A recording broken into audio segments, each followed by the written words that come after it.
Okay, our pan's hot, the grease is heating up, the drippings are cooking to the bottom of the pan, and we have our turkey resting.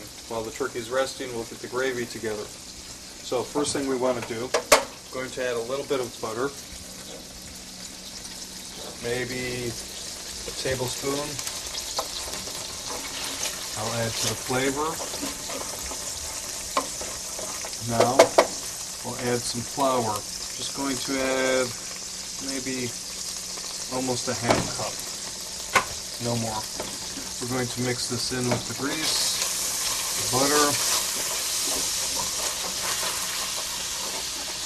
Pretty much we're making a pan roux here.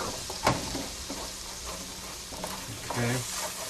Make sure you mix all the flour, all the grease thoroughly. Very important. You want it to brown off. So we're browning it. There we go.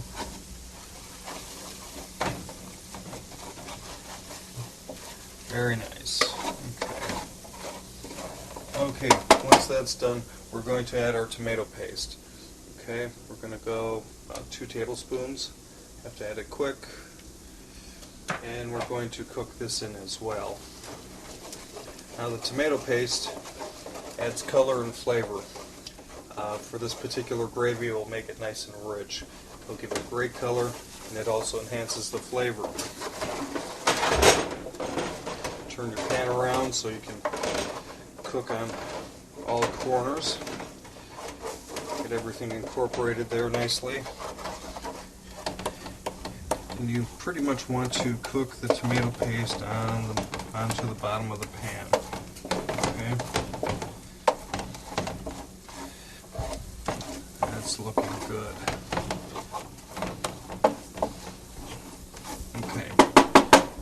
So now we have all the ingredients heating up for our pan gravy. We're going to add about 1 quart of water. We're going to make sure that everything's thoroughly incorporated. When I add the water, it will deglaze the pan. Deglazing means it will release all the cooking drippings from the bottom of the pan, and that's all flavor, so that's what we want.